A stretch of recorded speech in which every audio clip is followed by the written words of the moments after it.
Well, that certainly sounds great. So, do you believe that our children should have two parents? Do you think that's important? Yes, definitely. I think it's always good for a father and mother to bring up a child. I don't think it's right for a child to just bring up, I don't think it's right for a woman, a single mother, to just bring up a child by herself. That's not right. I knew my father, Oh. and I did have quite a close relationship with him, but he didn't live with us or anything.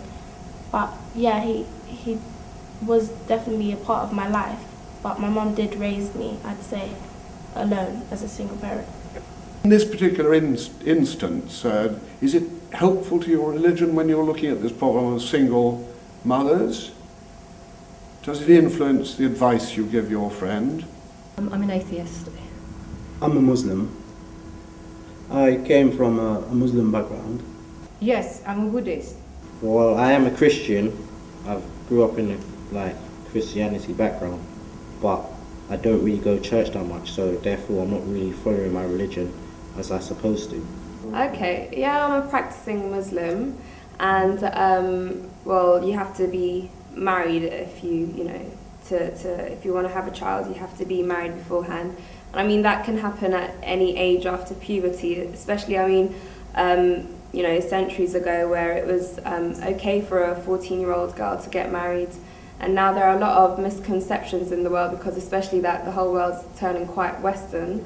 It seems quite wrong for a 14-year-old to have a child, but I mean, technically speaking, some children start puberty at such a young age.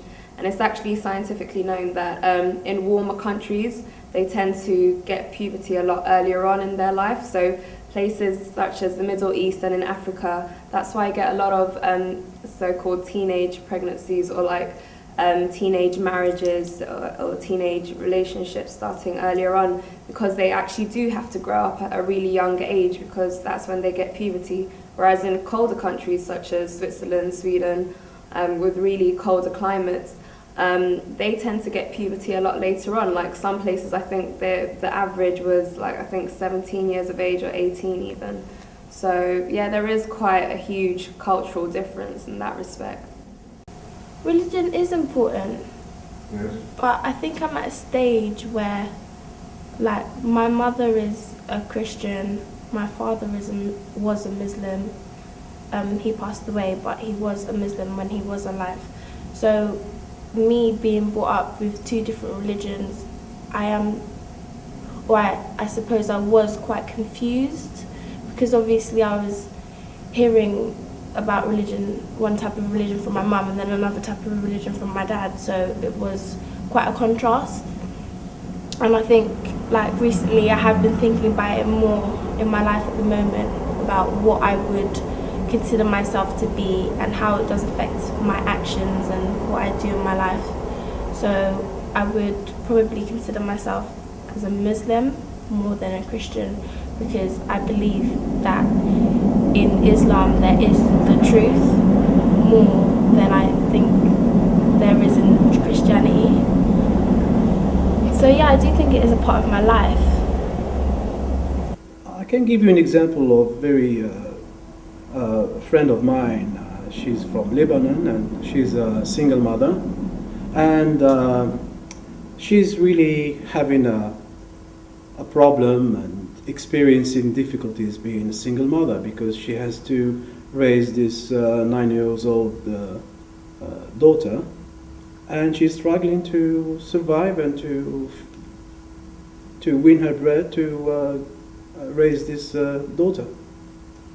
And of course it's quite difficult, so does your new partner share in some way in looking after Anika, or, is it getting in the way of your life, your ambitions, or is your partner able to sort of help out? He helps me out a lot when my son's not well. He'll take him to the doctors. If I'm not well, he'll look after him. He'll take him out. He buys him. He spoils him.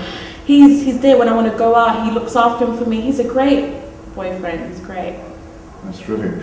Well, it sounds to me as though you're very lucky, but it sounds to me as though you make your love, so to speak. But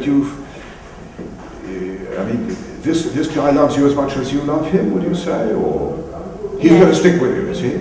Yes, definitely. We're currently engaged, and think that's great as well. So I'm just really, really happy.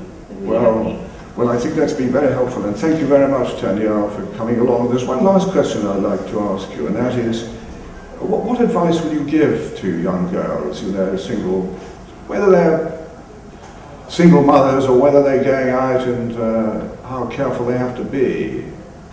Is there any advice you could give young girls like yourself? You're 23 now. Yes, I am. Having a child isn't easy. It's really, really hard. It's very hard to balance. Like for me to go to college and drop him off, it's hard because most of the time you'll be late, because at the end of the day, whatever you do, your child always has to come first. That's your first priority, always and forever, till the day you die. But don't give up. If there's any dreams, you go for it. You don't, having a child will motivate you even more. Don't just go out and just have a baby, because you've got to think twice. It's really, really hard. I can't just go out and say I want to go out with my friends, because he comes in my plans always, and sometimes it does put you down a little bit, but I've got no regrets. I love my son more than anything. Without my son, I don't make sense. So having a child is the best thing, yes it is, but have a child at the right time, and having a baby does not stop you from getting to where you want to get to, because I'm 23 years old and there's so many more things ahead of me, and I'm looking forward to it. I would say, well, actually, I have a few friends who are actually single mothers. I have an admiration for them, because I think, for me personally, I think I would find that kind of lifestyle very, very difficult. Could I ask you, what sort of advice, what sort of future do you think these two young... If I was to have a child at this age, I'll make sure I will be there for the child. I wouldn't do what my father did to me, because as I said, that's an experience that I've been through, and I'm not going to let none of my kids go through the same things that I went through. As I said, I come from from a Muslim background, and Islam cares about women as well as men. But as far as women are concerned, Islam is a caring religion and cares about women. You say you have young children from all sorts of different backgrounds. Yeah. Could I ask you, do you have many young mothers, or young fathers for that matter, who bring their children to the nursery? We do have every religion, every culture. That's interesting. And are you able to help her in any way? Is there any practical help you can give her, or any advice you can give her at all?